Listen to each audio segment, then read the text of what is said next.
people can play a part in reducing their likelihood of risk. Obviously, that can be misinterpreted as saying people are responsible for the crimes that are committed against them. I don't think that that's the case, but there are things that people can do in certain environments which can lower their risk. To give you a very simple example, we've done work on bicycle theft.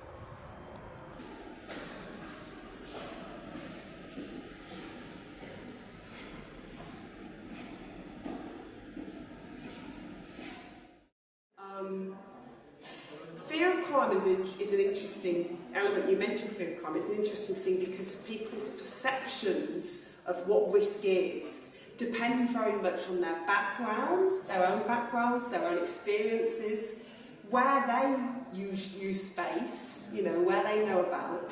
And so I think what happens is people can sometimes feel frightened, not because it's necessarily less safe, but because they feel it's less safe. Yeah.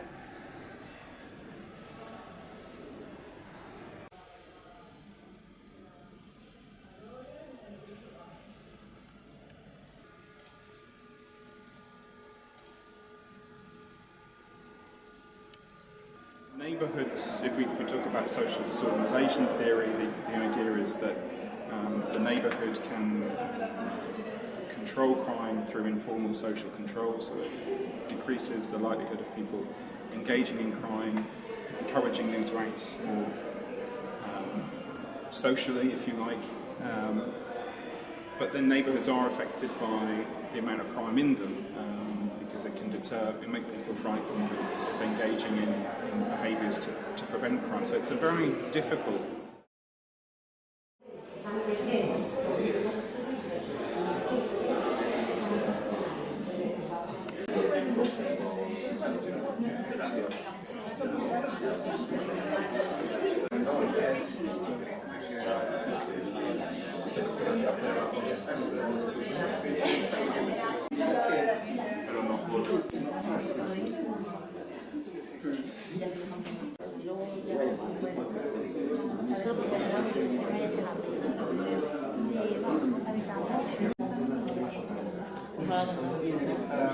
Se lo cuentan de la verdad.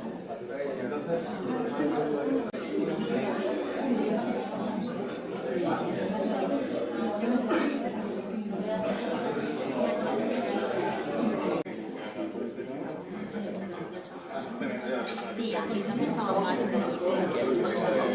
Hay unos compañeros.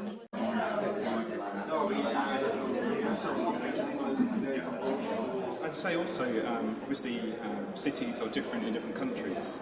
So what we're trying to do, at least, is to look at whether there are regularities in factors associated with urban configurations which lead to higher rates of crime or lower rates of crime, so that we can provide guidance to planners and others, and the police, of course.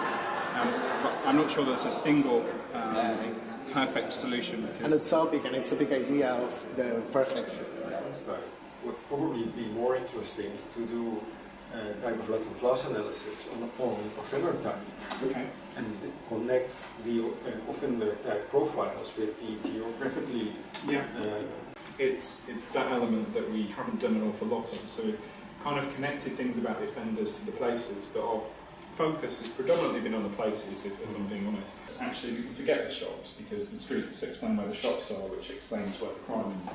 I don't agree with that. I think that both have a role to play. The streets may increase the likelihood of a shop being at a particular location, but then there's an interaction, I think, between the two. So if a shop is there, it will increase footfall still further.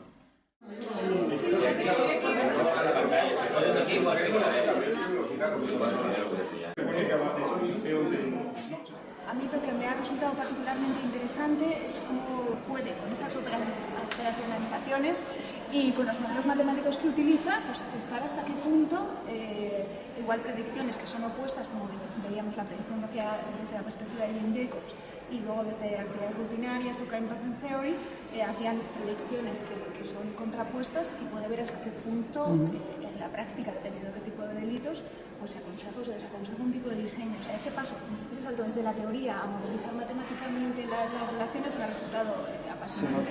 No es una de pavo, ¿sabes? No, desde luego, es un trabajo y es importante. contabilizar, ¿no? Dar un poco objetivo, ¿no? A la teoría, darle unos datos objetivos y darle una mecánica, ¿no? Matemática, ¿no? Es decir, Que es un poco de lo que adolecemos también en la tradición criminológica española, en la época del Big Data y de que el esfuerzo supuesto de los ministerios por el Open Data, pero no hay data.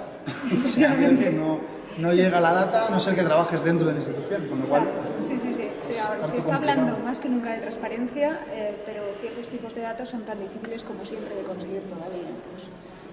Lo que vimos hoy pues, es un trabajo tremendo con unos datos que son muy inaccesibles aquí y hasta que no sea así, pues nosotros podemos quedarnos un poco en la teoría y bueno, profundizar todo en variables, en estudios de modelos, pero ojalá pudiéramos no sé, aplicarlos en los modelos a la práctica de aquí.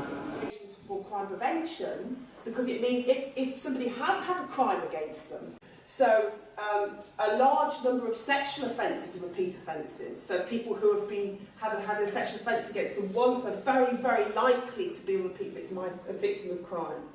So you can actually see here that only if you have 4% of the people experience 40% of the crime or more.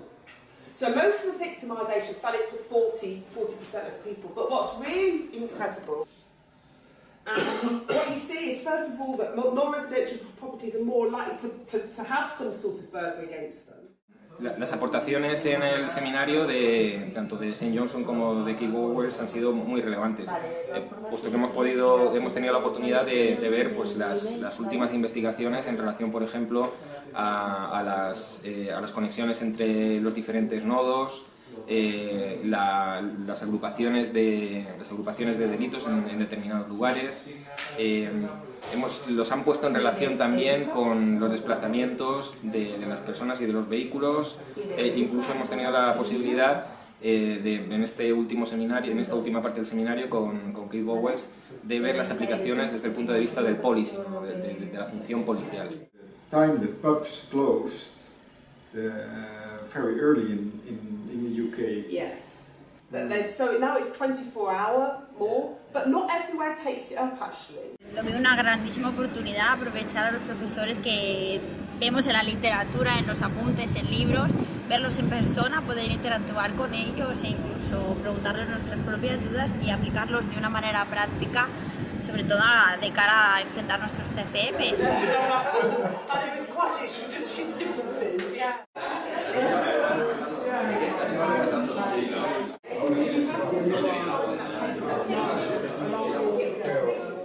Sometimes the way that neighbourhoods are designed aren't set up for making people safe or feel safe within them, and I think we can certainly work on that. Perhaps what happens is, as neighbourhoods become more crime-ridden, that changes the dynamic of the way people live in that space, and then maybe victimisation does cause further problems within that neighbourhood. Right, I think that the neighbourhood defines the victims, probably.